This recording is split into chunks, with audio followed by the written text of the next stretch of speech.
Hello, everyone. Thank you so much for joining us today. I am Malik Pancholi. I am the chair and co-founder of Act to Change, and I am so honored to welcome you to our event today, Stop AAPI Hate, Towards Prevention and Solidarity. For an entire year now, we here at Act to Change with our partners, friends, and viewers like you at home have talked about how important it is to recognize that alongside this pandemic, there has also been a rise in xenophobia, racist harassment, and violence against Asian Americans.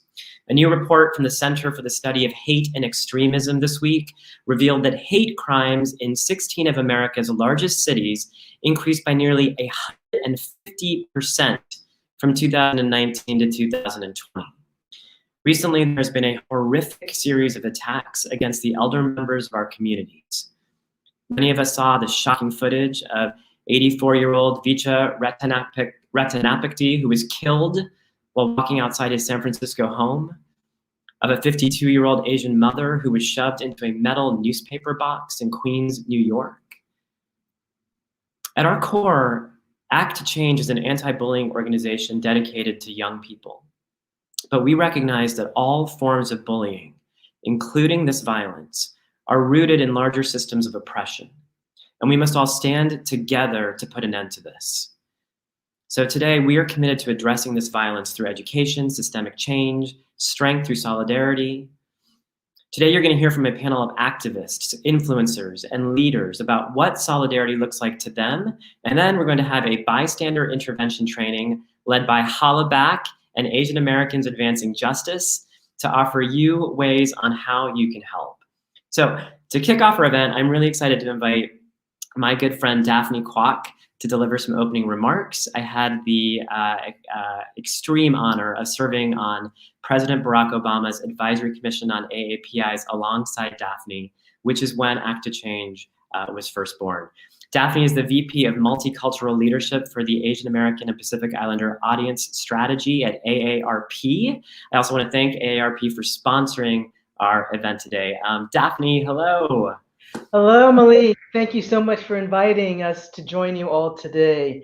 Thank you so much to Act to Change and to all of you who are selflessly taking action to address the hate violence directed at our vulnerable communities. And a special shout out to you, Malik. You have always used the megaphone that you have to bring us all together. And now around hate and bullying, and I remember so well when you were on the commission, this was your passion point, and we're so pleased to see that your work continues. You may be wondering why AARP is supporting today's event. Yes, absolutely, because of all the horrific events that Malik just mentioned. But to also put this into perspective, that we as a community really need to take care of our elders. Do you know how many people turn 65 years old every single day in the United States? 10,000. 10,000. The AAPI population is the second fastest growing segment of the 50+ age group. And so do you know how many AAPIs are 50+ in age? About 4.3 million, which is about 18% of the overall AAPI population. And so we know in the AAPI community, our elders are a revered segment of our population. And so we need to proactively work to protect them, especially now during this time of COVID. Stop AAPI Hate is reporting that 9% of their self-reported cases are coming from AAPIs 60 years old and older. And just recently, AARP CEO Joanne Jenkins made a statement saying, "Our nation must stand united against coronavirus, which has disproportionately sickened and killed older Americans. These troubling new hate crimes data mean that older Asian Americans and Pacific Islanders not only are concerned about coronavirus, they now also face increased violence and harassment fueled by prejudice, hatred, and xenophobia. This is a combination that could create barriers to seeking testing, treatment, information, and now, most importantly, vaccinations. At a moment when we, as a country, must come together and do everything in our power to help contain COVID spread." The former CDC director, Dr. Robert Redfield, has said, "Stigma is the enemy of public health. and we agree. AARP strongly condemns all racially motivated violence and harassment. So thank you so much for inviting us to be part of you today. And I look forward to listening to the panel, and the bystander training, which I have taken one segment of it, is very, very effective. And so thank you all for being so alert and being active and really working to defend all of the members of all of our communities. Thank you. Thank you so much, Daphne, and thank you for your constant leadership and for uplifting all those important data points that we need to hear, but also the emotional aspects about what these hate crimes are really, how they're really impacting our communities. All right, I am so grateful to welcome our first panelist, Emmy and NAACP winner and host of The Real and Hello Honey, Jeannie Mai. Hi, Jeannie. Oh, you're muted. And I felt like it was so good. Hey, I'm really impressed. You said honey with so much gusto. Oh, hello. Who's a viewer? Who's a viewer? Everything. Thank you so much for having me here. Hey, everybody. I'm so glad you're here. Jeannie, you've been a supporter of Act to Change, and we're so happy to have you back here. We're always so incredibly grateful that you consistently use your voice and your platform to advocate for our community. And I know that you've also been really vocal about these recent attacks that have been happening against the elder segment of our community. I'm wondering if you can share just on a personal how it's felt to hear and see what's been going on. Yeah, I first want to really greatly applaud Act to Change and all the work it takes to put something like this together. Information changes every single day, and particularly on this subject, it's taken hard lefts and hard rights, as we're hearing from, President Biden address the denouncement of the Asian crimes too. How horrific and the crazy range of these vicious attacks have taken place, right? So coming from the Bay Area, I grew up in San Jose, California, and I have to tell you, the first thing that I can think of when it comes to learning that this started in the Bay Area, I was absolutely shocked. And I think anybody who comes from the Bay can agree that the coexistence between different minorities in the Bay Area is unmatched. It is a beautiful thing. In fact, who I am today comes very heavily from the different exposure that I've had to different races. And honestly, it being mostly minority, the way I listen to music, the way I speak, my swag, my everything. I've been influenced by the Black culture. I love my Latino friends that have taught me so much of what I have to learn and understand. So to see that this trend to hurt Asian Americans start in the Bay Area was shocking to me in and of itself. And then now to see, of course, now it's spread across the US and it's not stopping. I'm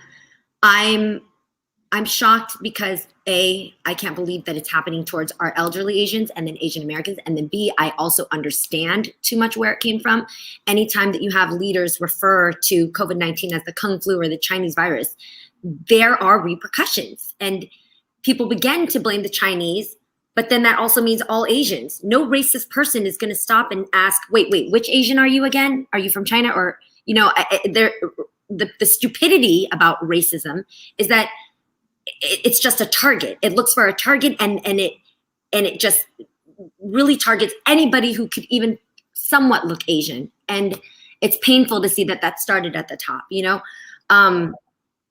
So yes, I think a lot of it I'm unpacking, as you can see. It's just a lot of emotion and confusion, but also trying to get a grip on, okay, action oriented, what can we do? So, yeah. I mean, I love hearing you talk about this diverse part of our country and these communities of color that generally, it sounds like from what you're saying, like live in harmony and influence one another. And, you and I had a conversation off camera about the need for compassion and solidarity at this time. And I'm wondering if you can talk a little bit about how like, what does that mean to you? What does compassion during this time mean? What, and not in terms of like, what's the word mean, but like, what are real actionable things people can do to practice compassion and build bridges between our communities, and build solidarity right now? Absolutely. I believe for me, what's worked is to first own your feelings. Obviously, I come from a biased place, seeing my people being hurt, but I also am coming from a place that is still trying to sit back and listen and learn when it comes to the Black lives that are being victimized every day and for hundreds of years, right? So I think the first step for anybody out there who's just kind of reeling back from all of this news that's coming at us on top of what already exists when it comes to racism and hate and our Black brothers and sisters that are being terribly treated out in this country, is to first, okay, where do you take your feelings? Why are you feeling this way? And where are you processing this? Do you have a group of friends or at least one person? In this group chat on this Act to Change, I'm going to reveal some inside baseball. I'm literally taking the information from one of your Act to Change members on a therapist that has a perspective from an Asian American perspective, just to help me process my feelings.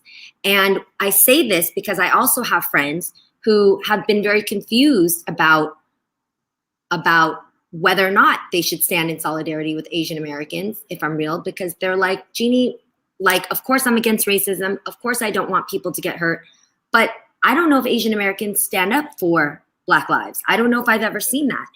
And that's alarming to me for two reasons. One is that's entirely not true, coming from a side where I do have many friends and grassroots organizations that actively go out there and not only march, but show up to be anti-racist.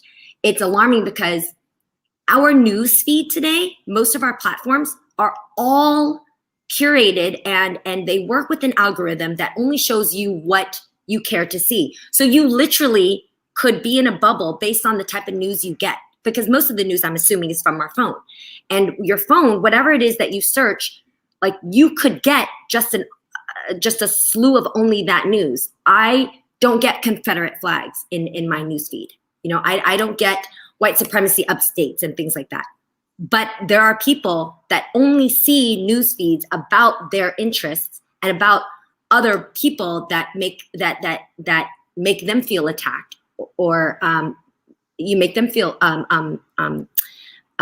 victimized, right? Because of the type of newsfeed they have. My newsfeed happens to show me all of the updates that happens within the Asian American community, but also within the Black community, and also within news that interests me, because I continue to flourish my algorithm with that. So I just want to say, first, for anybody who feels that way, it's important to actually have this conversation with people that are like-minded and find that, like, be here on Act to Change. Reach out to me personally. I can promise you that that's not true, and that these platforms that we use to find our news aren't built to help us grow beyond our tribes. So just start there.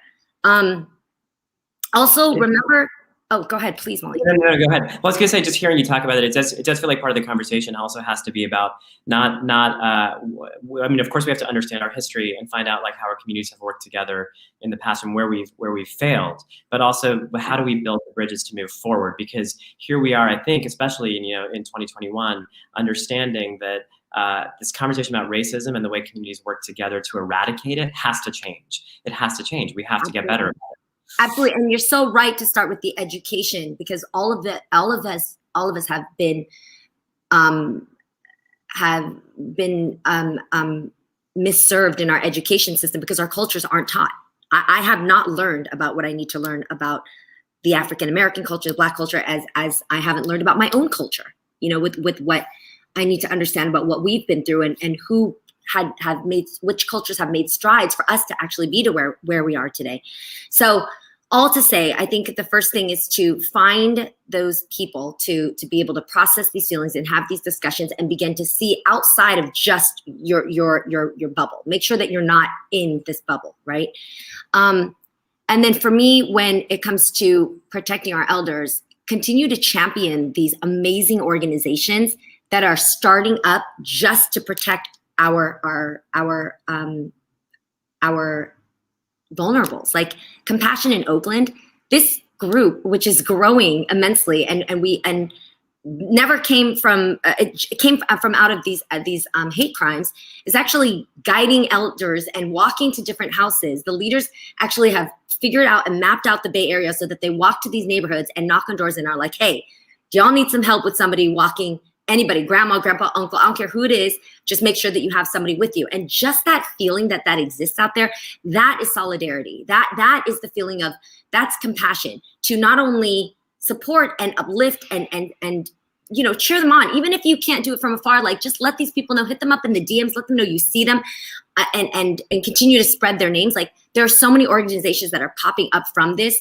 Another one is Stop Asian Hate became a GoFundMe, and it is an amazing GoFundMe that actually started out to raise money for a lot of the victims you just named, Malik, and has raised over to $700,000 now to specifically, and it's vetted out to specifically fuel grassroots organizations that want to help the community put back equity and support into these communities, and also to help these families. These families that, by the way, are the ones that have to be encouraged to report these hate crimes. A lot of what we're hearing is only what's been reported, and even if it does get reported, they most often get ignored or underreported, because that's just how Asian American news falls until us. So everything you're doing here, finding ways to speak with like-minded people in order to understand the greater scope of what we can do more, and like you said, Malik, to help build the bridges and now support and give life, give wings to those people that are on the ground helping. Oh my gosh, that's as always, there's like never enough time. I feel like I could talk to you for 20 more minutes, but it's actually an amazing segue to our next panelists, who are actually some folks, amazing folks from community organizations who are on the ground, one in the Bay Area, one in New York City. So that's like, thank you for giving me that little handoff. I just want to say, Jeannie, thank you as always for everything that you do. And also I really appreciate you uplifting specific organizations. And I just want to give a quick shout out that we do have resources to a number of organizations at acttochange.org. And we will also make sure that we are uplifting a lot of these organizations that you were talking about, that are literally providing services on the ground where people are going to walk out on the streets with elderly people to make sure that they feel safe. And so thank you for uplifting those organizations. I really appreciate it. Thank you for being here. Bye, guys. Mwah. See ya. All right. Oh my gosh, I love Jeannie. Next up, I am honored to invite two guests to share a bit more about their work and what solidarity looks like to them as well. First off, we have Vanessa Leung, who is the co-executive director at the Coalition for Asian American Children and Families. CACF is the nation's only Pan-Asian children and family advocacy organization, bringing together community-based organizations as well as youth and allies to fight for equity for the API community. I am also excited to welcome Khafre J, who is the founder and executive director of Hip Hop for Change. Hip Hop for Change is a nonprofit in the Bay Area that advocates for systemic change through grassroots organizing, arts programming, and educational events. So please welcome Vanessa and Khafre. Hi. Hi. Welcome. I'm so happy that Thank you. Here. So just to kick off, I'm so excited that you both are a part of this event today. And Vanessa, I know that you're in New York City, and Khafre, you're in the Bay Area. So I love that we have this bi-coastal representation here today. I love for each of you to give you a few minutes to share about what your organizations are actually doing, and just a little bit about who you are and what you're putting out in the world. So Vanessa, would you like to start? Sure. Thank you so much, Malik, and all of you all at Act to Change for putting this together. I'm Vanessa Leung, pronouns she, her, hers, and I'm co-executive director of CACF. And I'm a child of immigrants, born and raised in New York City, and a mother of 3 boys. So I'm really always grateful to be able to work with an amazing team at CACF and energized by the community we build every day. So since 1986, CACF has focused on advocating for equity and opportunity for marginalized Asian New Yorkers. And our work is focused on systems change, really transforming our communities for the better.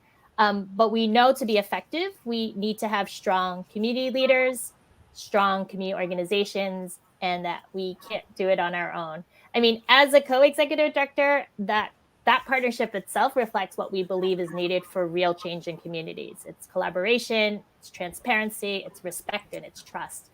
So our work is grounded in that. We can't make real change for our community if we only have just a few lone stars doing this work. We need a full constellation of us bringing our range of perspectives and gifts to this work, grounded in our shared values, our understanding, focus on our common humanity, and committed to understanding the root causes. We need to be, not just troublemakers, but troubleshooters. We need to be focused on solutions to address the inequities facing all of our communities. So as a coalition, we really unite our diverse Asian American community to fight for improved schools, healthcare access, other support services for Asian American families struggling with poverty, language barriers, immigration.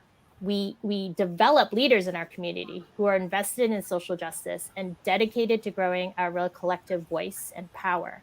I mean, for over 15 years, we've worked with young people to realize the importance of their voice in policy change. And then finally, we work to ensure that our community organizations are supported. We have nearly 50 community-based organizations, nonprofits in the city, and they provide the vital, culturally competent, language-accessible services that are often the only lifeline for so many in our community. So that's what we do every day, and we believe in this work that it is not just about me, it's not just about us. It's the work that we need to do together. Thank you so much for that. I just love like all the words you use around shared humanity and collaboration and respect, and particularly obviously because of what Act to Change is doing, the work that you're doing to uplift young people and actually get them engaged and get them involved is just really inspiring. Khafre, I want to give you a chance to let everyone know what Hip Hop for Change is all about, and tell us a little about yourself as well. Yeah, hello y'all. Thank you so much for having me and Hip Hop for Change. My name is Khafre J. I'll start off just saying right now, 3 corporations own 90% of the depiction of hip hop culture. This is a culture. It's not just music. It's how I walk, talk, dress, paint, think, and act. And most kids in America are hip hop cultured, or at least hip hop curious. The industry right now is making money off 75% suburban white men between 18 and 24. And it's their taste for hip hop that is really painting what the industry is pushing. Really homogenized narrative that is indicative of what corporate media has always perpetuated about Black culture, right? And every community has idiots and, violent people, but, that's not who we are. And, a lot of people like Taco Bell, but they don't think that represents Mexican culture. So our job at Hip Hop for Change is to make sure that, number one, the entirety of the world knows that hip hop is beautiful, and they don't have to part like the Red Sea when I'm walking down liberal Berkeley streets, because I look hip hop culture, But I think, primarily our main goal is to build a base of self-determination for hip hop culture, for people to access that culture, because hip hop has this ingrained nugget of self-affirmation that for some of these youth, when they go through our program, and we've taught 25,000 kids K through 12, it's some of the first times they get to deal with the idea and concept of being worthy and valuable. And hip hop does that. And when you see a room full of second graders break dancing and rap battling, it's a no-brainer. So we also give jobs and employment to local hip hop artists to become educators, trauma-trained educators, and we throw fat hip hop shows that perpetuate social justice. So we're building back this whole thing. We're taking back the game. We're fighting for our culture. That was so beautiful. I'm so moved by everything you're doing. And also, I think one of the things that we're trying to do at Act to Change certainly is let young people know as well that they are worthy and valuable, but also like when we see ourselves as worthy and valuable, it makes it easier for us to see others as worthy and valuable. And I think that is always like a way to eradicate hate and bias. So it's just really amazing to hear about what both of you are doing. I would love to just dig a little bit deeper and ask you both to help me and all of our listeners better understand, how can we be most effective in supporting change? Because one of the things that's come up a lot lately, and particularly in light of all the violence against our elder community and the Asian American community, is how important it is for us to listen to folks who are actually on the ground, like yourselves, for folks who are advocating for solutions that come from the community. And I hear Khafre, I hope I'm hearing this right, but this idea that like hip culture has been co-opted people who don't really understand culture and have biases against the people who are actually part of the culture. So how can you share what is the importance of community-based organizations, and what kind of support is most helpful from folks who are not working as closely as you are on the ground to uplift your work? And Vanessa, I'll start with you. Yeah, I mean, first, I think I wanted to set some context of like the Asian American community in New York City and the importance of community-based organizations. So nearly a quarter of Asian Americans in New York City live in poverty. Asian Americans in New York City have the highest poverty gap or really intensity of poverty. So that means it really just shows that there's a huge cost of how do we bring those folks out of poverty. The majority of us are foreign-born. Immigrants ourselves. And during that pandemic, what we saw was Asian Americans experienced the largest increase in joblessness. We had 50% of Asian Americans living in some of the hardest hit areas during the pandemic. And Asian Americans are twice more likely to test positive for COVID-19 than their white counterparts. And yet they're less likely to be tested at all. So as a membership organization, we hear from our groups who are on the ground that they have to do so much more at the height of the pandemic, and now as we're starting this fight for our recovery. They're the ones that have been on the front lines translating outreach materials and information and rights to healthcare, like navigating websites to help secure a vaccine. They're the ones providing the food and cash assistance, and helping families stay safe as they're living in overcrowded housing or addressing the rise in domestic violence. They're supporting these families that have that fear of not just the uncertainties of essential work, the lost jobs, deportations, but also kind of this fear in this community around this, what we've been seeing. I mean, we've seen the reports of more incidents, bias-based incidents and violence, but we've known for long that this has been happening all along. Like, it's just, I mean, now I'm like, it's great that folks are coming forward to share those stories or report these things. But I think folks on the ground, we've been seeing this. We've been seeing this violence for a while. And I think the solutions here is what we need to focus on is trauma-informed care, the healing that needs to happen, the focus on, what we need to do on the long term, to really support communities that are, I feel like our leaders on the ground have been handling their own trauma, but also supporting the trauma of the communities that they're serving. This is like an immense time of a lot of struggles for community organizations. And I think it is this focus for CACF, like, we want to make sure that they're properly funded. Groups need to be invested in. We want to make it easier for them to really talk about the struggles of their communities, to really focus on how we dismantle systems of oppression and address racism that really impacts all of us. Like this challenge of addressing bias-based anti-Asian incidents and violence is not something that we do alone as an Asian AAPI community. It's something that I feel like in New York, we've been calling, like, we need to do this together as New Yorkers. Like, we need to not have siloed conversations. Like, we need to talk about what this means for us together. Like, we don't want Band-Aid solutions and knee-jerk reactions and justify kind of more investments in policing of our communities. Like, we need to look at, yes, we need to immediate support for survivors of incidents. Like, we need to make sure that they have the support and resources, the language access to feel like they can feel that they are living in a safe community. We need to redefine what safety is.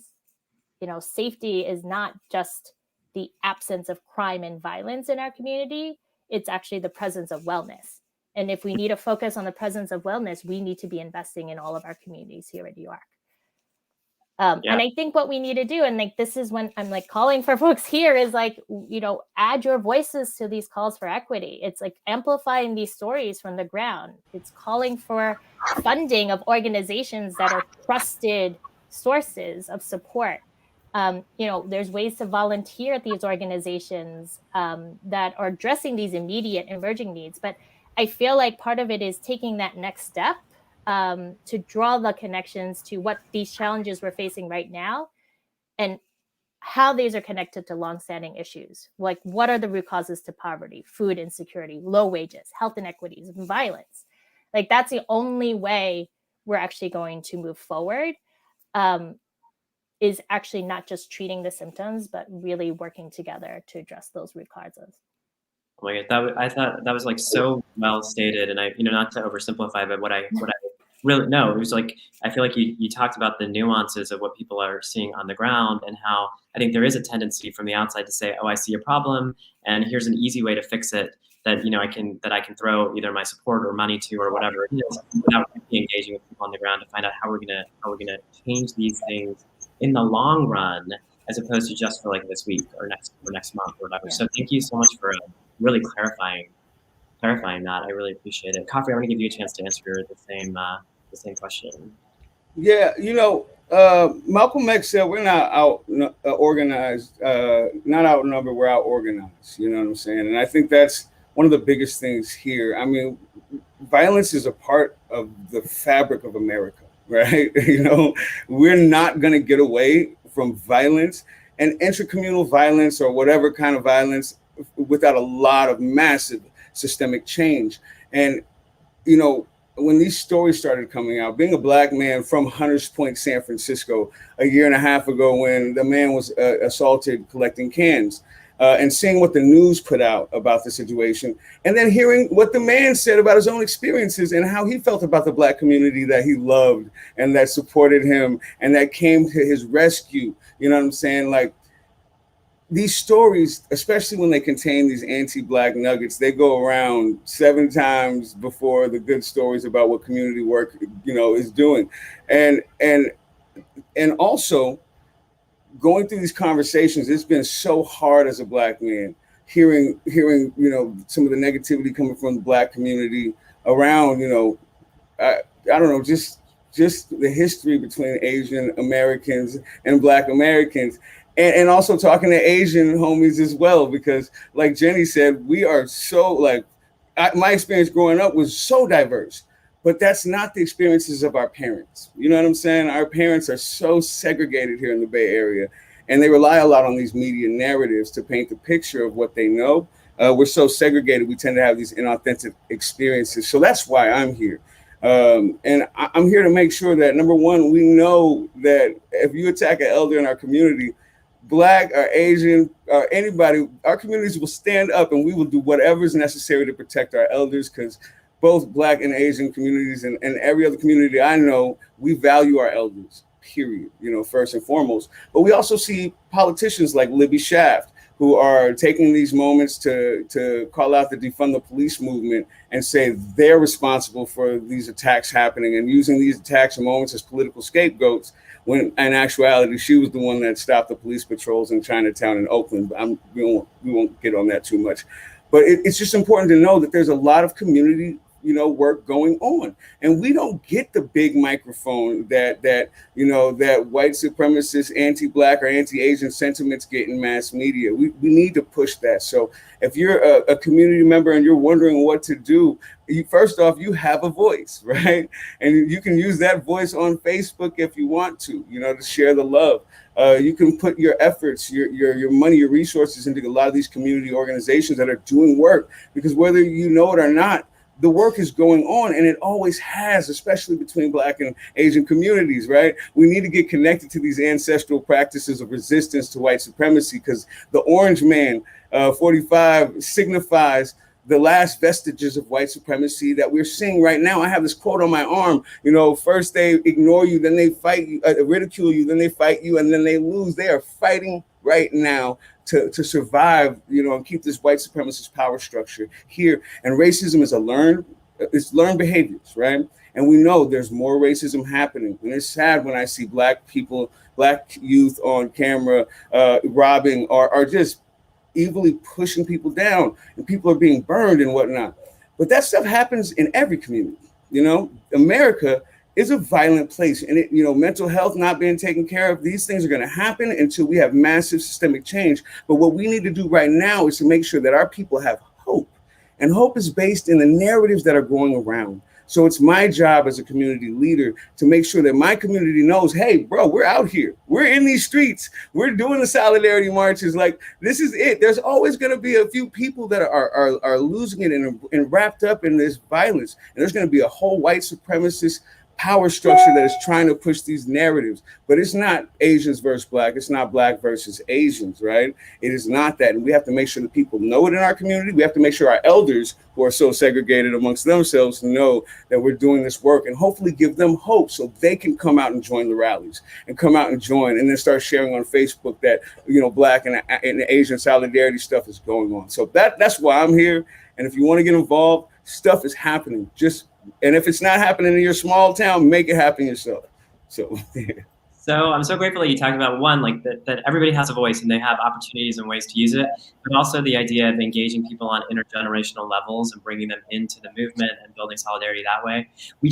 Sadly, we only have just like a few minutes left, but I did want to, and you spoke about this so eloquently already, Khafre, but I did want to just expound on, you know, at Act to Change, we're definitely trying to walk the walk and bring different voices to the table and understand what we can be doing better and what organizations we can support. With your own organization, with Hip Hop for Change, are there things that you guys are doing to build solidarity across communities of color, and what do those look like? I'm just curious how you build that. Yeah. I mean, you have to be the change you want to see, right? We throw events. We're an event-based organization, education. So when that thing happened with the elder in Hunters Point, we had an event right at the spot, right? And we had people from Chinatown come out, and we had people from the Fillmore and Lakeview come out, and we had a little barbecue, and we shared space, and we shared music and song. Like, you don't fight hate with, you know, news reports about the hate that's going on that are myopic and don't put the social context of why things are happening and just point the finger at Black folks and then they get out real quick. What we have to do is just create these moments, because we're not trying to take, I could care less about these narratives that are going on in media.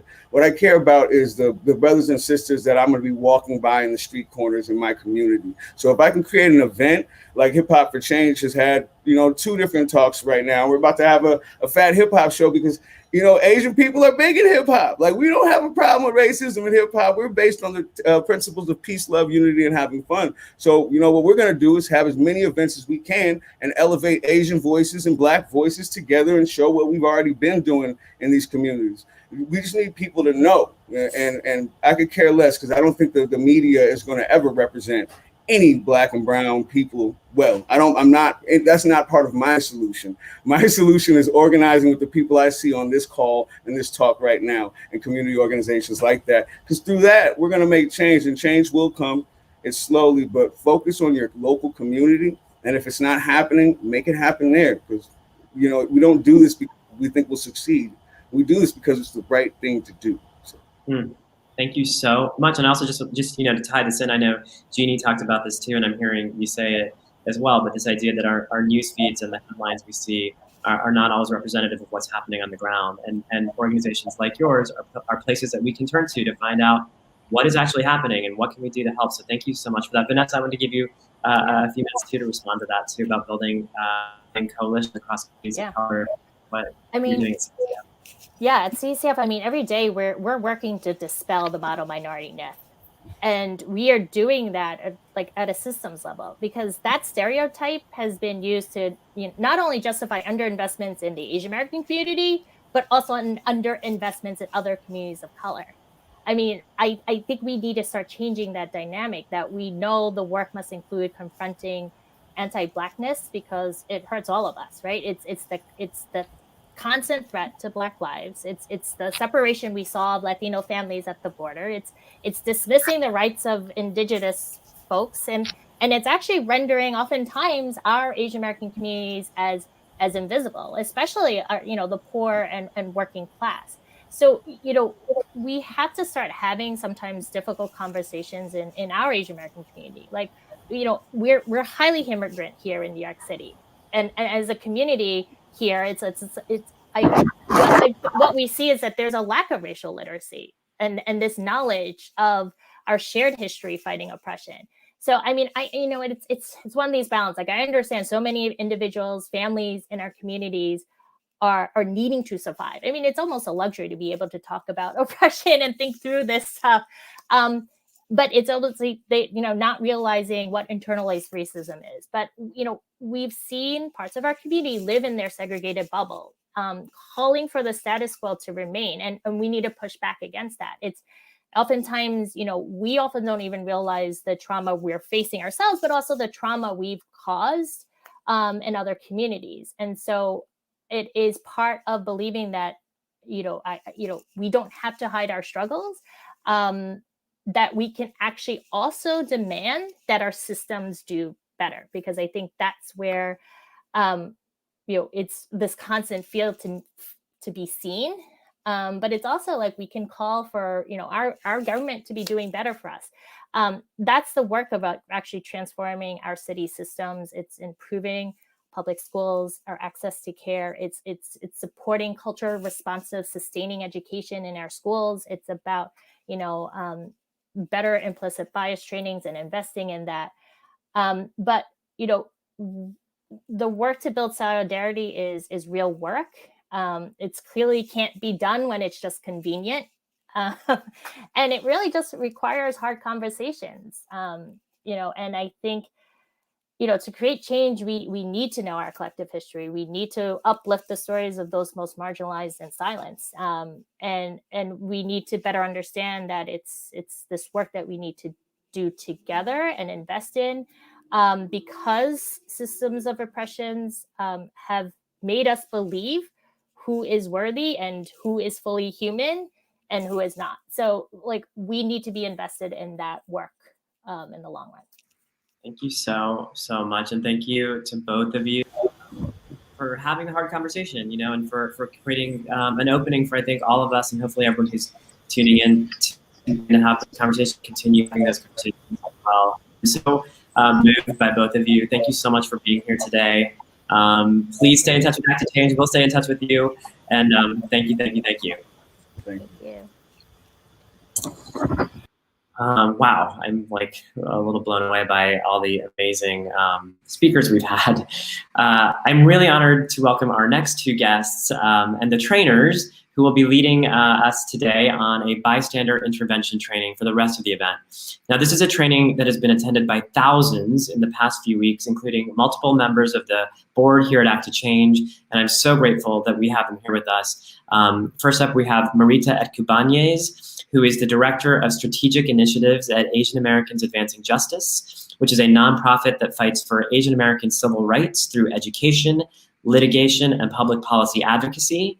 And we also have Dax Valdez, a fellow actor, director, and trainer at Holla Back, which is an organization that has trained tens of thousands of people across the world on how to intervene when they see harassment. So please welcome Marita and Dax. Hi, thank you both so much for being here. Thank you for having us. Yeah, so I know I'm so excited to take this training, to learn, and I want to give you guys the space to dive right into it. But I did want to take a minute to just ask if you wanted to say anything to the audience before we dive into the training and before I head off. Marita, I'll start with you. Only thank you for the opportunity to let us bring this training through Act to Change to all the people that are gathered here today. I really appreciate it.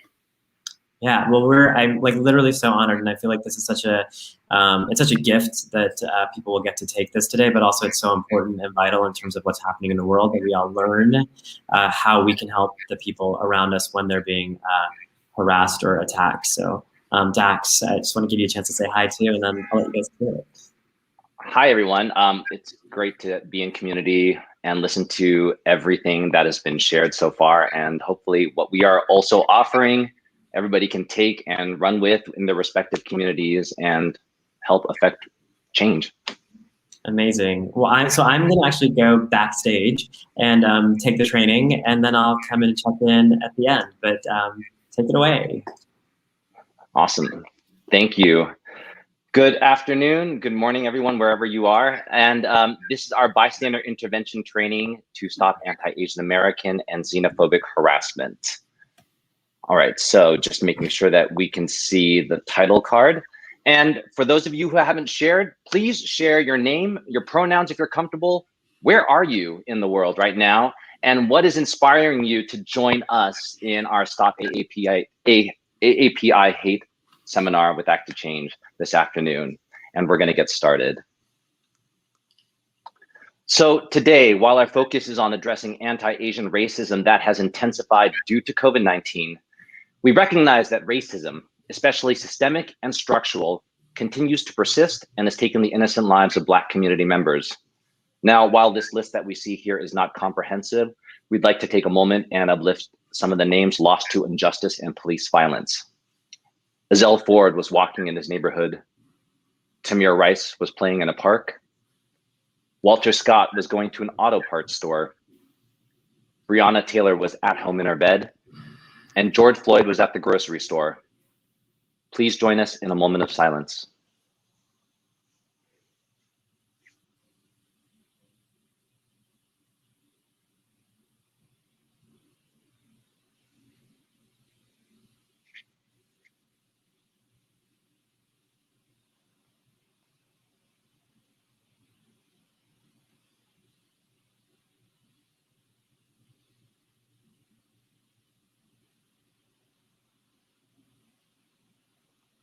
Thank you. So we are going to launch our training with an anonymous poll. Well, actually, it's not anonymous. We don't have the polls, but please drop your answers into the chat. So the first question we want you to answer is, what percentage of people say it improved the situation when someone intervened to stop the harassment? Your options are 15%, 79%, 45%, and 62%. So please go ahead and drop that into your comments area on whatever platform you're in. We'll give it a few seconds before we see the answers start streaming in, and then we'll reveal what that is. And this is a recent study done by Ipsos and L'Oréal Paris.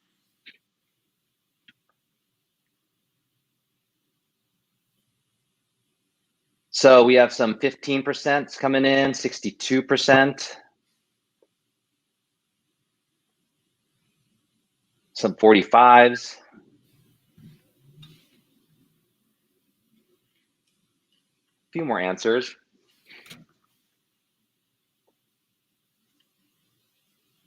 %. So 79% of people say it improved the situation when someone intervened to stop the harassment, and only 25% of people say someone helped them. And so we are here to try and close that gap. So our mission today is that we want you all to leave this online training ready to safely intervene when you witness anti-Asian or xenophobic harassment happening in public or online. We're gonna talk about tips about how to do that and learn strategies on ways that you can intervene and feel safe and comfortable. But we'd like to introduce ourselves first. My name is Dax Valdez. My pronouns are he, him. I am joining you in this virtual space from the traditional land of the Lenape. And like many of the panelists, I'm originally from the Bay Area in San Francisco. And growing up, I took it for granted to be in such a diverse community where a lot of my identities intersect: Filipino American, growing up gay. And as I moved through adulthood and into the career that I chose, I found myself as the only person of color in my peer groups and experiencing things like microaggressions from my friends handing me a takeout menu and asking me if I could read all the characters on there. And all I could do was laugh uncomfortably in that moment because I did not know what I could say to stand up for myself in that instance. And having people ask, where are you from? No, I mean, where are you really from? Kind of got tired after a while. And so when I ended up in New York, I found a community. And like Vanessa had shared earlier, it is incumbent upon all of us to find that community and speak up for ourselves. And so I know that there is power in a single word in a community.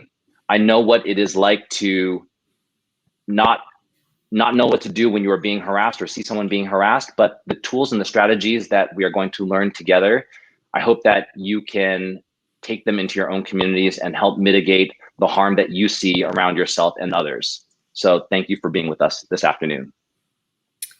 And hello, everyone. Good afternoon. I am Marita Etcubanez. I use she, her pronouns, and I am joining you from Washington, D.C., where I work with an organization called Asian Americans Advancing Justice, AAJC. A little bit about me. I grew up in a small town in Michigan, so very different from Dax's experience because there were very few people of color where I grew up. So my family was often a curiosity, right? People didn't know what to make of us. I was often complimented on my English. Yeah, so I think a lot of it was curiosity. It was rarely malice, but at the same time, this was Michigan in the 80s, and it wasn't until I got to college that I learned about Vincent Chin, who was murdered in my home state in the 80s by two out-of-work auto workers who blamed him for the woes of the US auto industry because they thought he was Japanese American.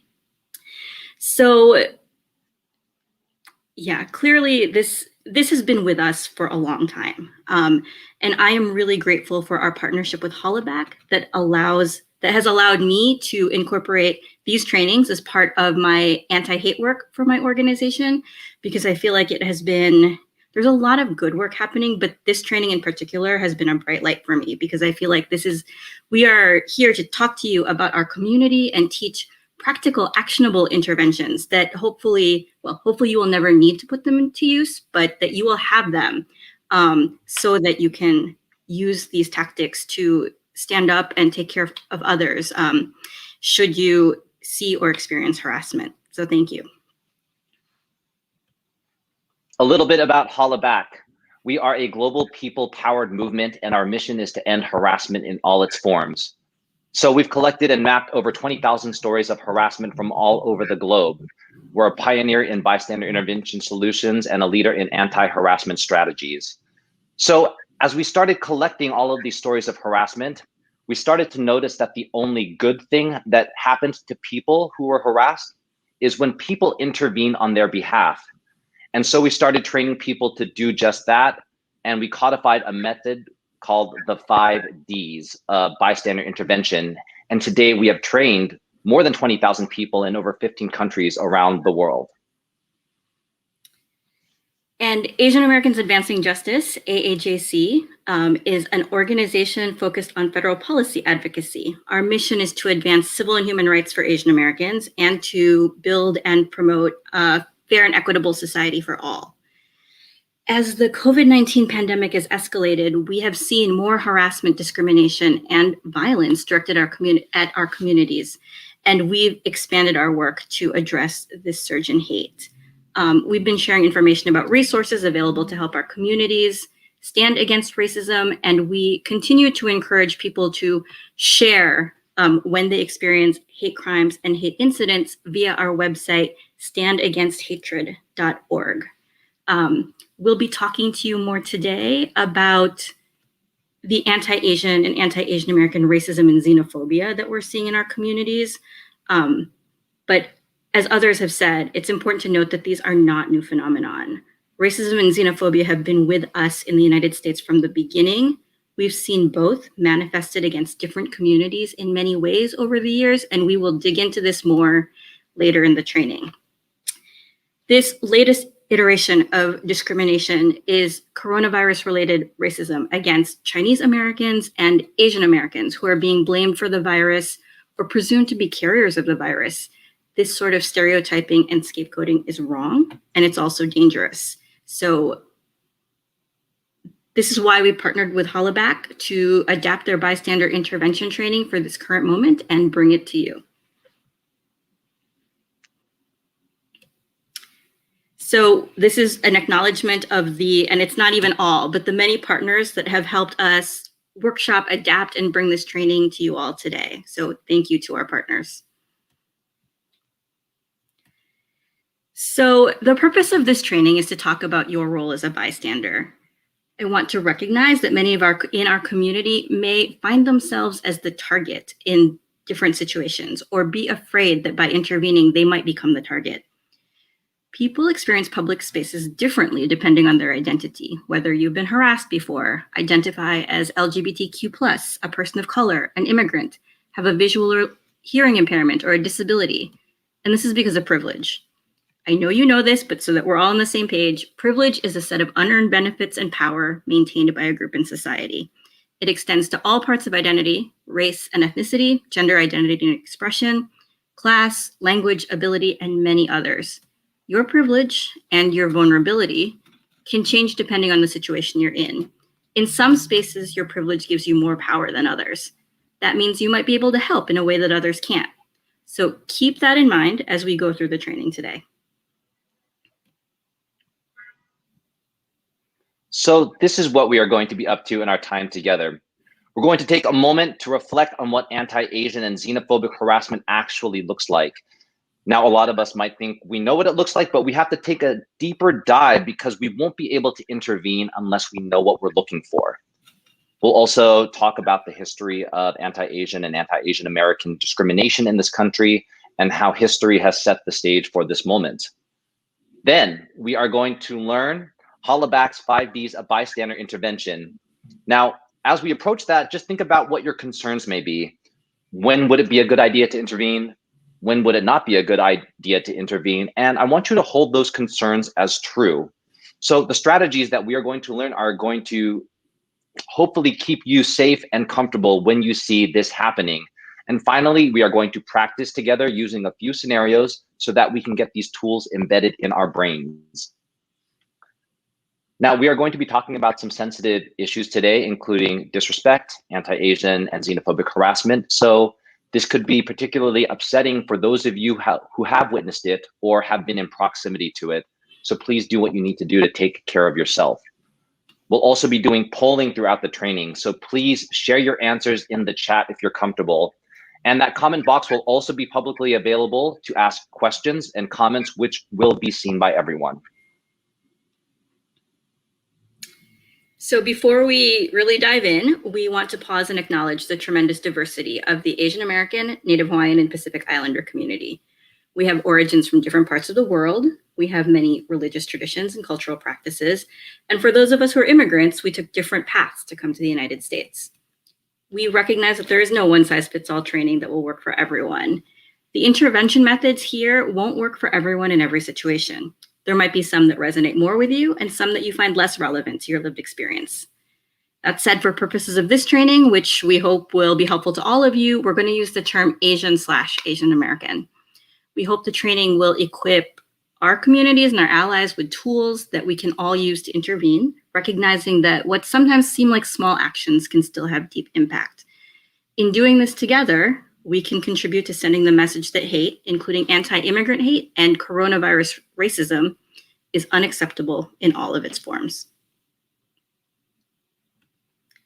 So now we're going to, this is a poll question, so we invite you to share your responses in the chat.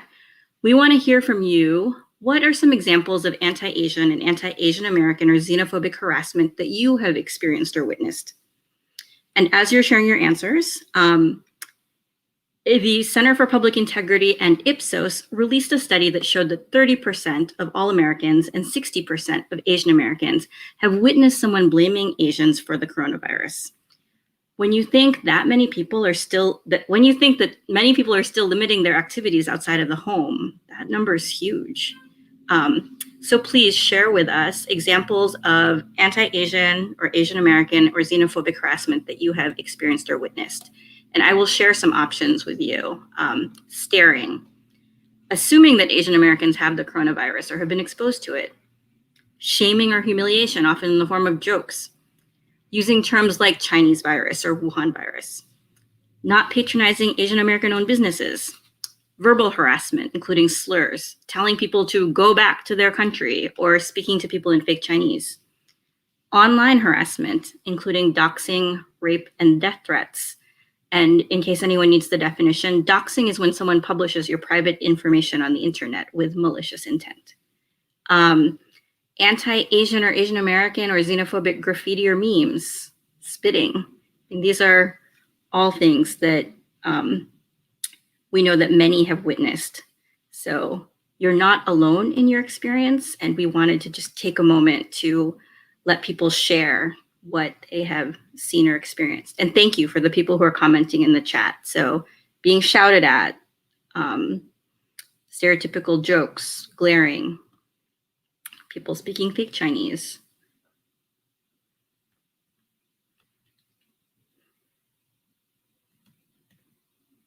Well, we invite you to think about that and continue to share in the chat as we continue on with the training. So now we're going to talk about the spectrum of disrespect. If you look at the pink portion of the spectrum, you'll see the behaviors and actions that are most commonly associated with harassment. These are the extreme examples that you'll often see in the news: verbal harassment, bullying, online harassment, graffiti or memes, spitting, and sexual or physical assault. But leading up to the pink portion, there are a lot of different behaviors that contribute to a hostile culture that might make harassment seem okay or normal, or allow it to go unchecked. These include shaming and humiliation, again, often in the form of jokes, using or defending terms like Chinese virus, Wuhan virus, and Kung flu. And here I just want to pause to say, words matter. Using terms like this for COVID-19 only serves to heighten the targeting of the Asian American community. People might say it's about referring to the geography where the virus originated, but it allows for targeted discrimination of people and only diminishes the fact that this is a global health crisis. We need to be addressing the public health crisis that we're facing and recognize that COVID-19 is not an issue specific to a single community. Continuing back to the spectrum of disrespect, not patronizing Asian American owned businesses because people fear that might expose them to COVID-19, and calling COVID-19 hotlines to complain about Asian Americans. And now moving to the furthest end of the spectrum, assuming Asian Americans are not born here. So this is the idea of the perpetual foreigner. Many of us have been subjected to the question, where are you from? No, where are you really from, right? We've seen this too in an op-ed that was authored by former presidential candidate Andrew Yang, which was controversial. In his op-ed, he said that Asian Americans need to show our Americanness and wear red, white, and blue during this public health crisis. This idea that we still need to prove our Americanness is part of the spectrum of disrespect. Other behaviors include staring, people physically distancing themselves away from Asian Americans. Again, assuming Asian Americans have the coronavirus or have been exposed to it. Microaggressions, which includes expecting somewhat, we know what microaggressions are, including, like I said earlier, complimenting Asian Americans on their English language skills. No matter what you call them, and no matter where they fall on the spectrum, these behaviors are not okay. When we have a culture that allows for any form of disrespect, it creates an environment that allows more severe forms of disrespect and harassment to proliferate.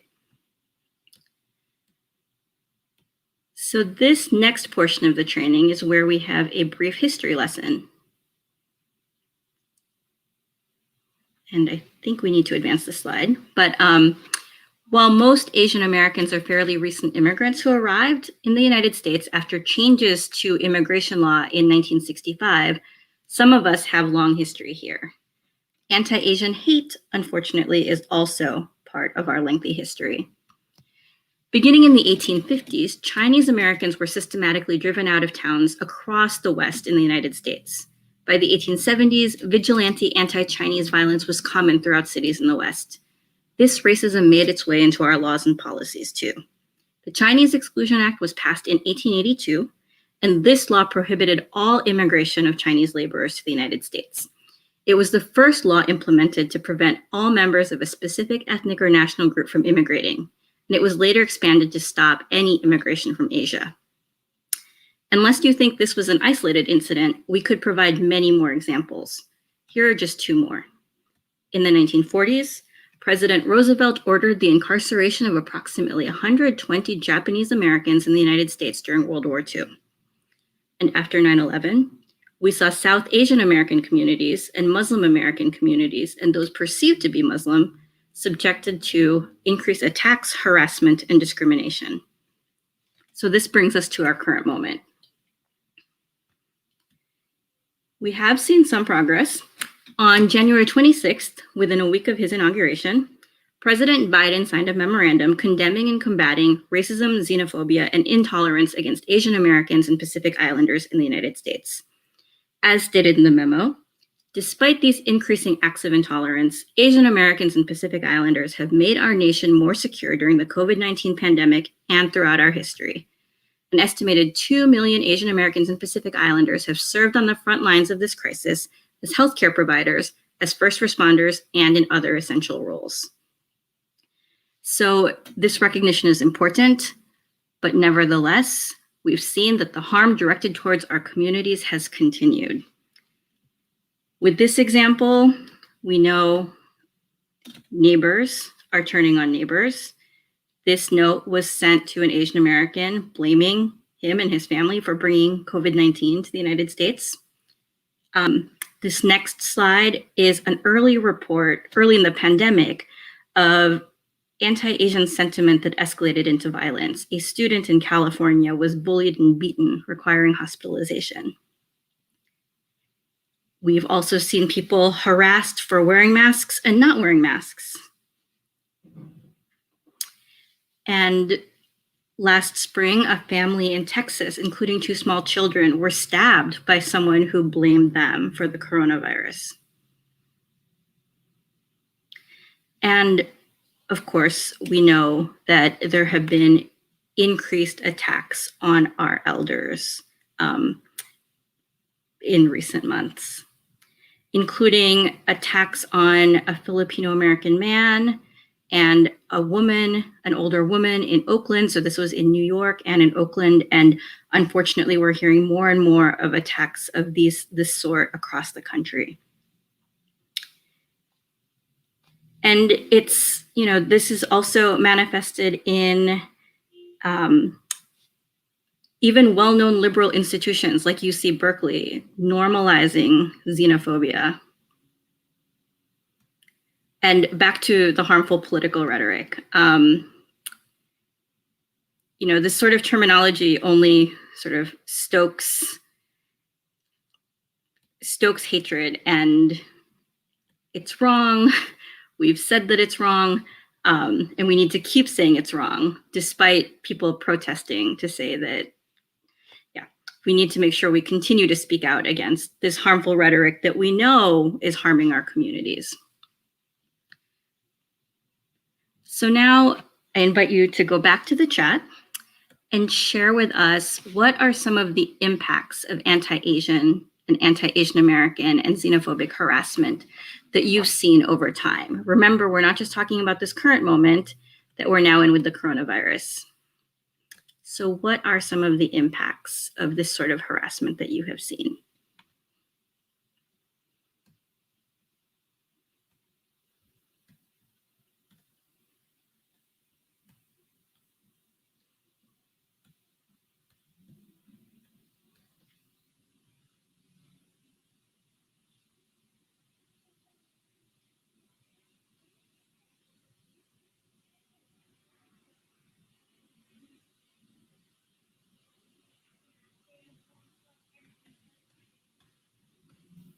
All right, well, hopefully we can encourage some of you to share, but we will talk through some of the different impacts that we have seen. And remember, while you might not think that you can have an impact as a bystander in a particular incident, you do. Remember the statistic that Dak shared earlier.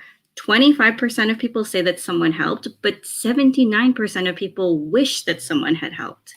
Chances are the incident that you witness or experience is not the only incident someone might face in their lifetime, and it's not the only incident that a community is facing. These experiences of harassment build up over time. Harassment can chip away at a person and at a community. So we know there are psychological impacts, including impacts on one's mental health, social and financial impacts, community impacts, as in, even if you're not the one directly targeted by harassment, you might still feel anxiety knowing that your community has been singled out. And policy impacts, as bias is codified into law. So thank you for folks who are sharing. Absolutely. Some of the impacts that we know we're seeing, yes, increase in violence, shame, economic impacts to businesses. Yes, government sanctioned persecution against Asians, increased invisibility.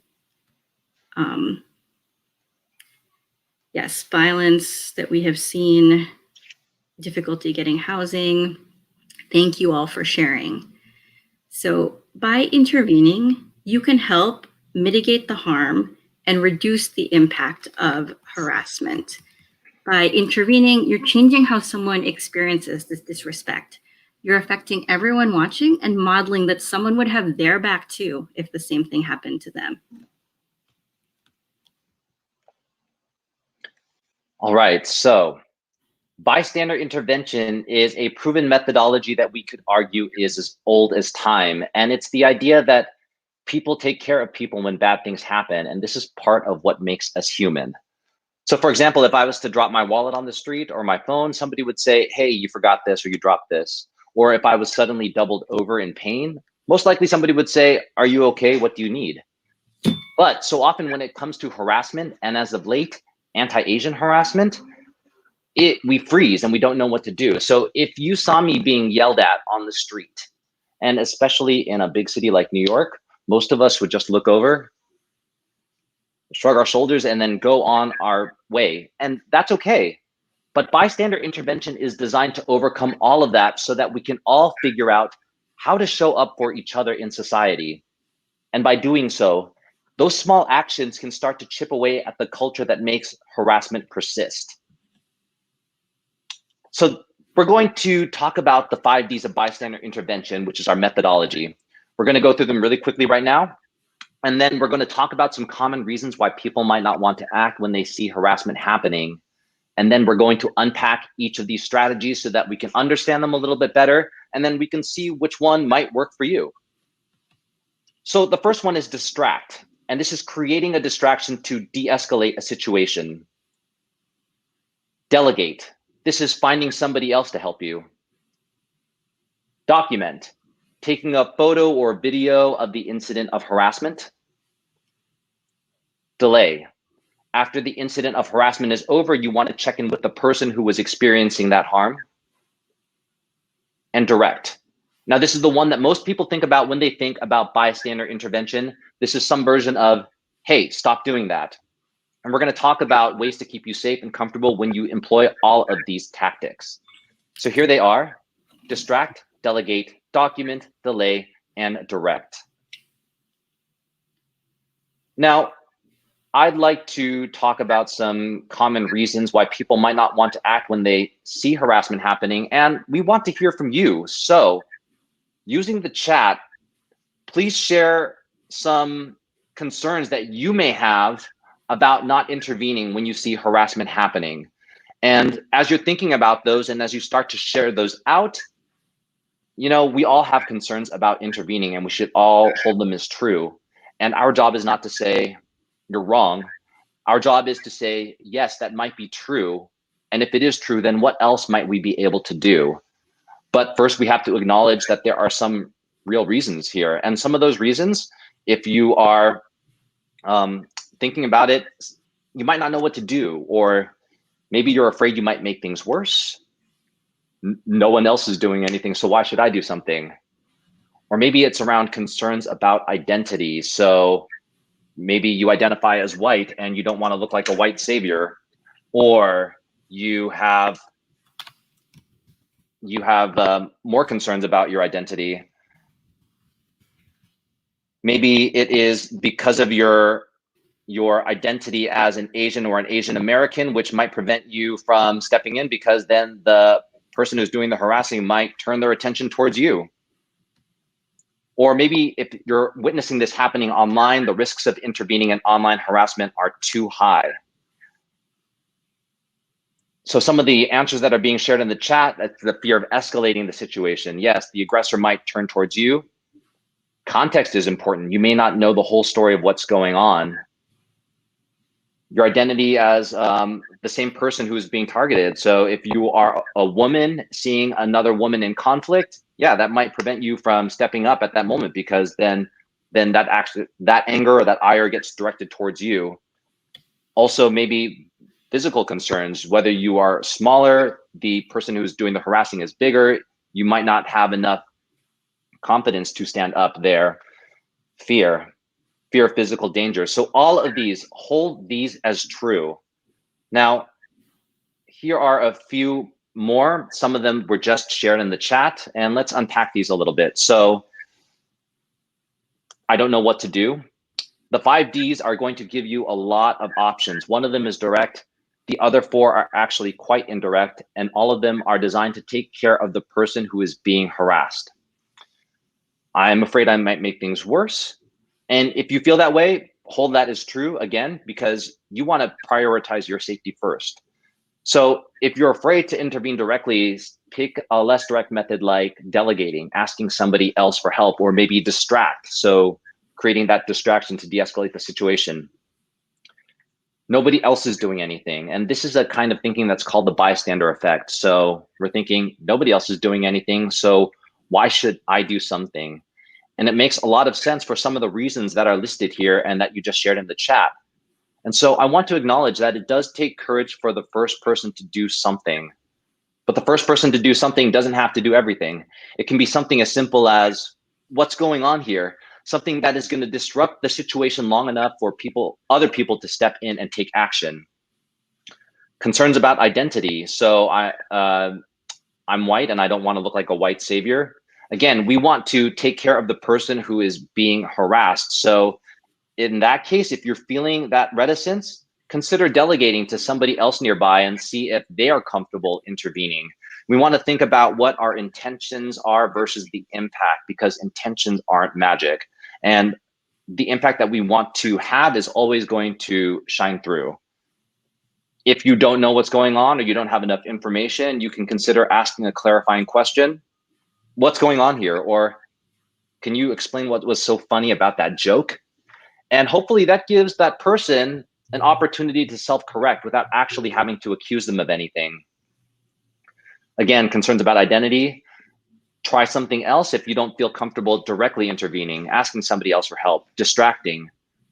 Or sometimes the moment of harassment is over so quickly, all we can do is delay and just check in with the person who is experiencing that harm. And the risks of intervening in online harassment are too high, and we would only recommend that you intervene online only if you know the person who's doing the harassing, and only if you feel safe doing so, because it could turn on you and make the situation worse. And so I've been talking a lot about safety. We always want you to prioritize your safety. You matter, and we need you to be able to go out and be examples of good bystanders in the world. So if you don't feel comfortable intervening, see if there's something else that you can do. I shared our sentiment and our recommendations about intervening in online harassment only if you feel safe and comfortable doing so, and only if you know the person who's doing the harassing. And if you are engaging in reporting online harassment, know that you can ask for help from bystanders and support others who have been harassed online using our secure platform, iheartmob.org. All right, so now we are going to break down each of these strategies a little bit more, and we're going to start with distract. And this is one where you can start to get creative. So this is taking an indirect approach to de-escalate the situation. You don't need to know who's right or wrong in order to create a distraction. You just need to be able to sense that something is off. So one way to do this is to create a literal distraction. So you can drop your phone, drop your water, drop a book. Everybody's gonna turn or move out of the way because they don't want to get wet. Something that is going to just shift people's attention, and then somebody else can slip in and hopefully take care of the person who's being harassed. So we did this training with Juilliard students. One of them raised their hand and said, "Oh, I got this, I got this." I would start singing. And if you've ever been on the subway in New York in the before times, you hear that cry, "What time is it?" It's showtime.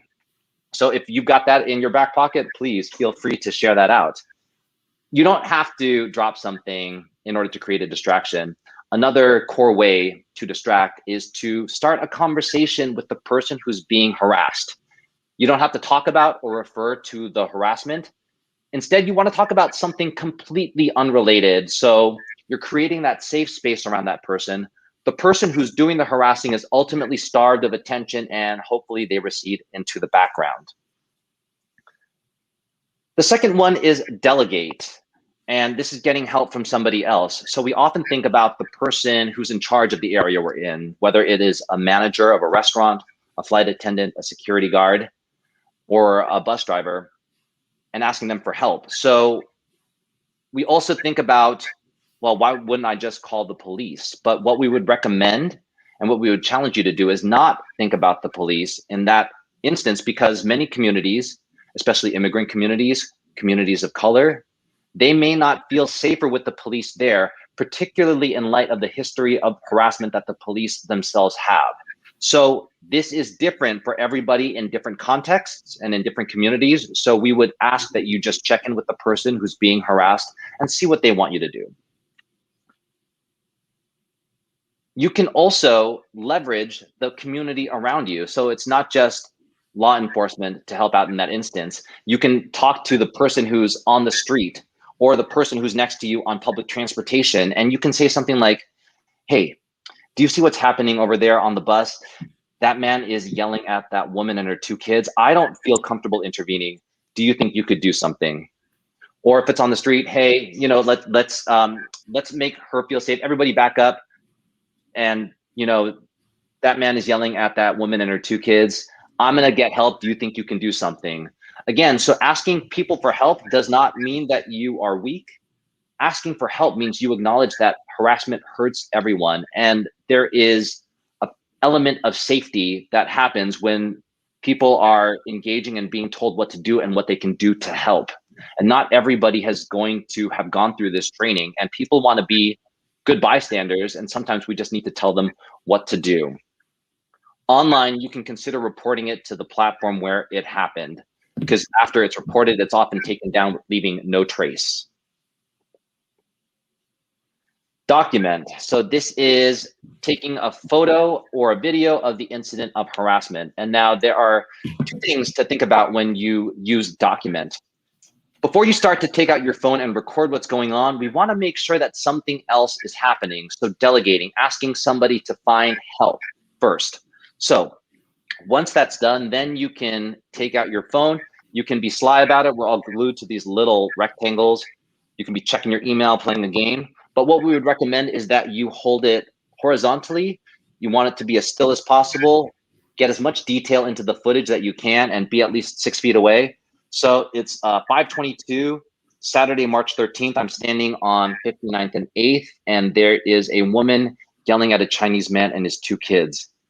And then after I've created that footage, I would give it to the person who experienced the harassment so that they can ultimately decide what to do with that. And people find that sharing their stories, whether they do it online or in person, can be really powerful. Now, what we don't want to do is we don't want to share that on our socials without their consent, because then essentially we're blasting their trauma all over the internet, and we would not want that for ourselves. So we want to be the best bystanders that we can be. If you're reporting this online, screenshotting is going to be your best friend. Again, once it's reported to the platform, it's often taken down. But having multiple screenshots can show what this experience of harassment looks like for this person by having a record of it over time. Delay. After the incident of harassment is over, you want to check in with the person who was being harassed and make an offer of how you can support them. And this is the lowest stakes form of intervention, and this is something that everyone can do. This is that caring moment. And in a world where people who are experiencing harassment are constantly being told that they're just imagining it or that they need to toughen up, having somebody come up to you and say, I saw that, that wasn't cool. Are you okay? That can be deeply validating. And Hollaback's research with Cornell University shows that even if you don't say anything, something as simple as a knowing glance can help reduce the trauma associated with that moment.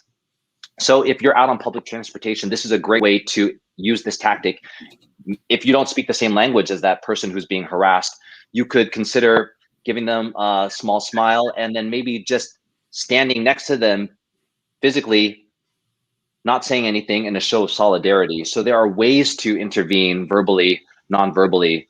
And we need to think about it not as some big action, because that's what we've seen in TV and in the movies, but we need to start thinking about bystander intervention as a series of small gestures that we all can do to demonstrate that we have the back of the person who's being harassed. Direct. Now, this is speaking up about the disrespectful behavior when it's happening. So this one can be tricky because a lot of times when we're engaging in this, we want to say the thing that is going to be the most challenging, and it's going to come out something like, dude, you're being racist and you sound like a jerk. You can certainly name the behavior saying in a calm voice, that's racist. And that's totally acceptable. So what you want to do after that is you want to get the person who is being harassed to safety. You don't want to get into a back and forth with the person who's doing the harassing, because then we're excluding the person who is being targeted. And if we're meeting violence with violence, whether it's physically or verbally, we're just perpetuating this cycle. And how are we taking care of ourselves and each other in that moment? So engagement with the person who's doing the harassing is officially over once you set your boundary. You want to turn your attention to the person who is experiencing the harm and get them out of there. Another option for those of you who may be conflict averse is to ask a clarifying question or name the behavior or name what you see. So, hey man, she looks uncomfortable. Why don't you leave her alone? Or you can ask something like, what do you mean when you say China virus? And then you can give them a statistic. This is not specific to one community. This is a global health pandemic. Have a nice day. Something like that. We know what works for us in that instance. And again, to reiterate, safety, if you are intervening online, only do so if you feel comfortable and you know the person who's doing the harassing. All right, so now that we've broken down the 5 Ds, we've gone through some examples, we want to hear from you. What is your superpower? What do you think you could do right now should you see an instance of harassment happening? Is your superpower distract? Is it delegate? Is it document? Is it delay? Or is it direct? So one thing that you would feel super comfortable using right now.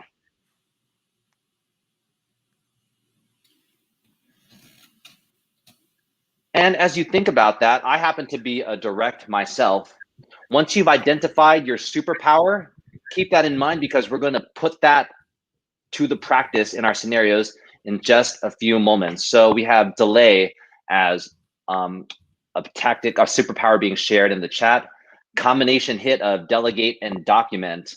Please continue sharing. Super direct. Some of us are like super primed to say something directly when we see it happening, and that is awesome. Distract. Great, so please continue sharing your superpowers, and this is gonna be our approach. So we're gonna notice the scenario and assess our safety. You matter, your safety matters, so always trust yourself. If you don't feel comfortable intervening, there are other ways to intervene. 5 options, one of them is direct, the other 4 are actually quite indirect. If nothing feels safe to you, then know that it is okay to not intervene at all. Always keep that in mind, because you get to decide what's right for you. Second, notice your concerns. Notice what keeps you from acting when you see harassment, and identify what else might be giving you pause. Maybe it's your identity, or maybe it's one of the other common reasons we talked about earlier. And then when you do decide to act, decide which one of the 5 Ds works for you. You all have initially expressed your superpower, but remember that you can stretch yourself and try something new, because in each situation, we always got to try something new, because what works for one person and one scenario may not work for another person in another situation. All right.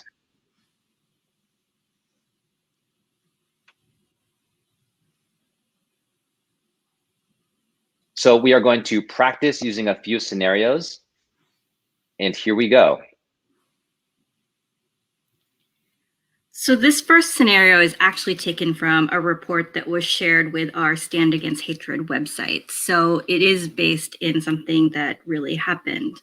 My husband, daughter, and I went to a local park to practice hitting tennis balls when there were 3 teenage boys on bikes and scooters hanging around the wall that we wanted to use. When they saw us, one of them began to yell, "You got corona? You got corona?" It didn't dawn on my family immediately that they were yelling at us because we were talking. Soon they started yelling, "You got corona, you mother effer. You got corona. F you, F you." Then they sped by us on their bikes and scooters. Another Asian family entered the park at that time and had the same thing happen to them. So in this scenario, which of the 5 Ds would you use? So we'll give you a range of options, and if you're comfortable sharing in the chat, please let us know which one you would do. Would you A, document? Share what happened to you on standagainsthatred.org or ihollaback.org to help build awareness. Would you delay? Go up to both families and say, "I saw that happen and I'm so, so sorry. You don't deserve it." Direct. Yell to the kids, "Hey, leave those nice people alone," or something else. And if it is something else, please feel free to share with us in the chat. We want to hear from you.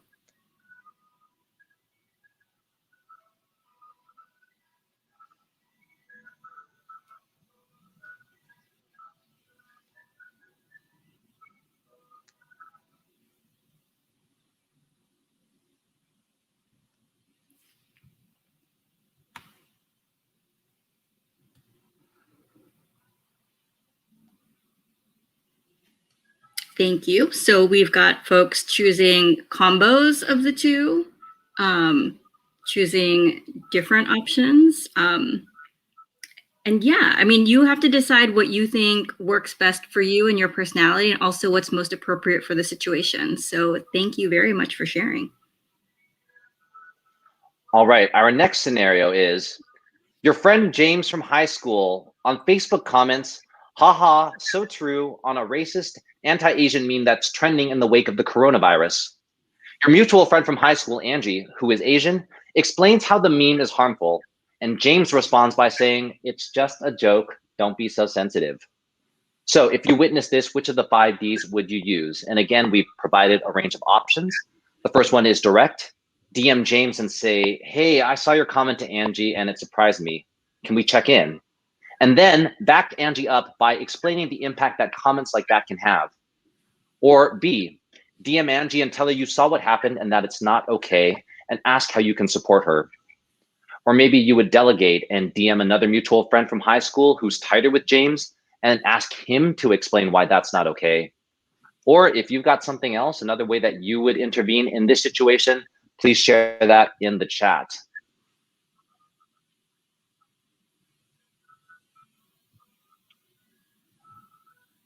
So we got some directs coming in. And remember that there's no right answer. What works for one person is not going to work for another. Another combo of direct, delay, and delegate. And again, if you have another way, please tell us what you would do and how you would do it in the chat for any of our remaining scenarios. All right, thanks for sharing. We're going to move on to our next one.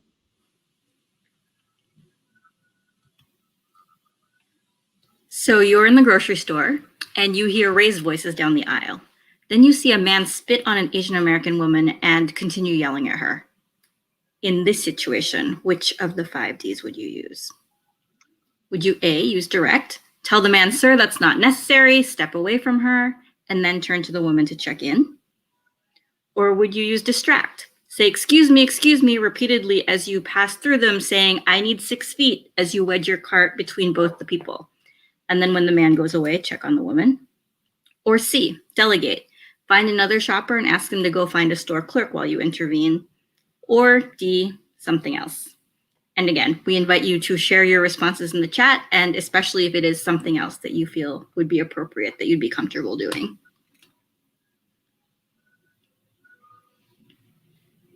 And tech is imperfect until we can all be together again. So we realize that there's a delay because we're coming in from all over the place. So again, please continue to share. We see and we read and receive all of them. So thanks.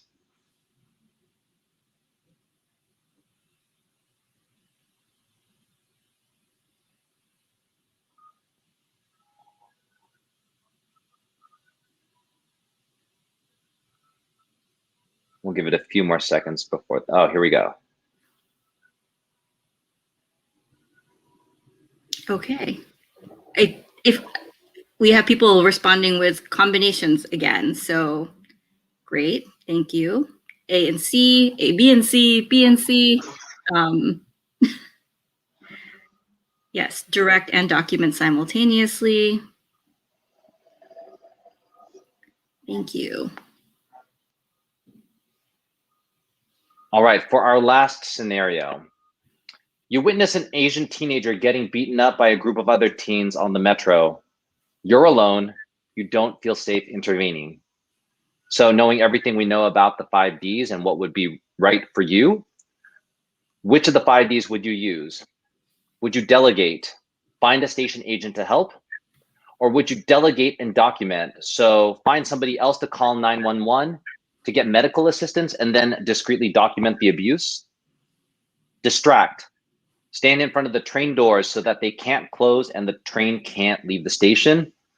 Or if you've got something else, another way that you would intervene, please share that in the chat.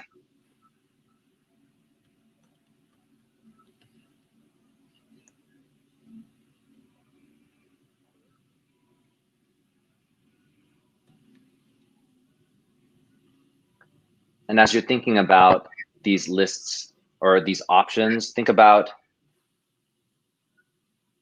something to think about. Like if you walked away, which is totally up to you, and if it feels right for you, then you should do it. What is to stop this person from doing this harm to somebody else? So again, thinking about our actions as bystanders as a series of small gestures, not one big Schwarzenegger movement or moment in that, but what can we all do individually to make change as a collective? So some of the answers, again, we got the delegate and document. So getting somebody else to call for help, then filming what's going on, and then giving it to the person, giving it to the teen who was getting beaten up so that he has a record of this. He can share his story his way. Also, a great way to report it to the metro company and to law enforcement. Staying and helping. Yeah, reminds us of what happened to Noel Quintero on the train. 100 stitches.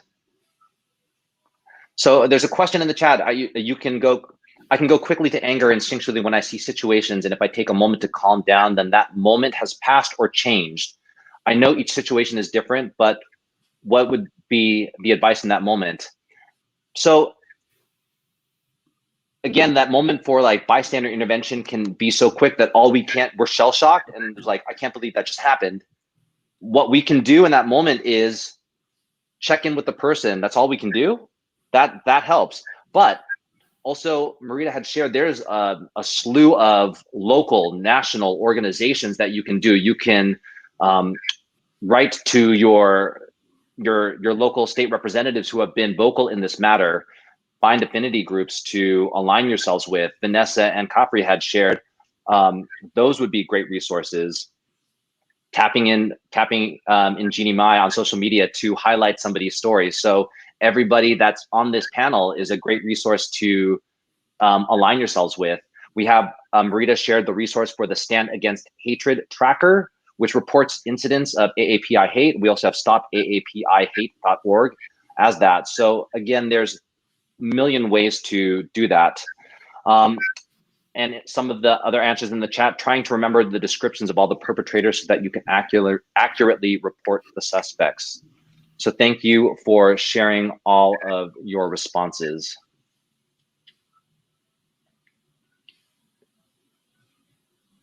And so for our final poll, if you saw anti-Asian American or Asian American xenophobic harassment happening, do you think there is at least one thing you could do?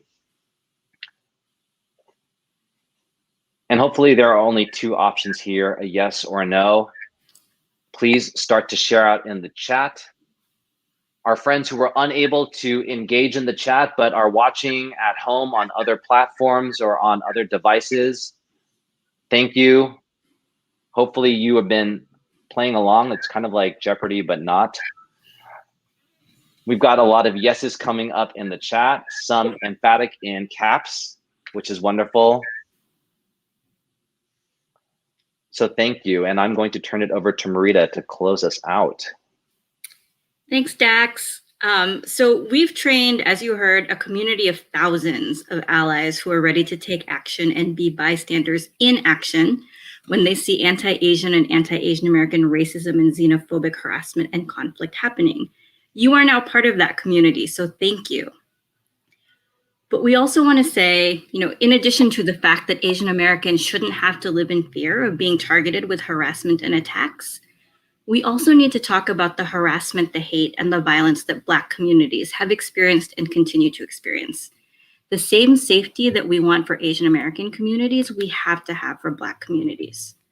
Racism and white supremacy seek to pit communities of color against each other, and they seek to divide our communities. We all have an important role to play in dismantling racism, dismantling white supremacy, and dismantling anti-Blackness in our communities. This means being vocal about any injustice and any discrimination that we see, both when they impact our Asian American communities and when they don't impact us directly. This means being vocal about police-sponsored violence against Black communities. This means always raising our voices that Black lives matter. Together, we can help break this cycle of violence against Black communities, against communities of color, against Asian American communities, and against all marginalized communities. On our website, advancingjustice-aajc.org, you can find a list of resources for the Asian American community on anti-Blackness. And I encourage you to take a look, find more ways to learn, plug in, and take action. And together, we can help change the environment and culture that allow for hate and discrimination.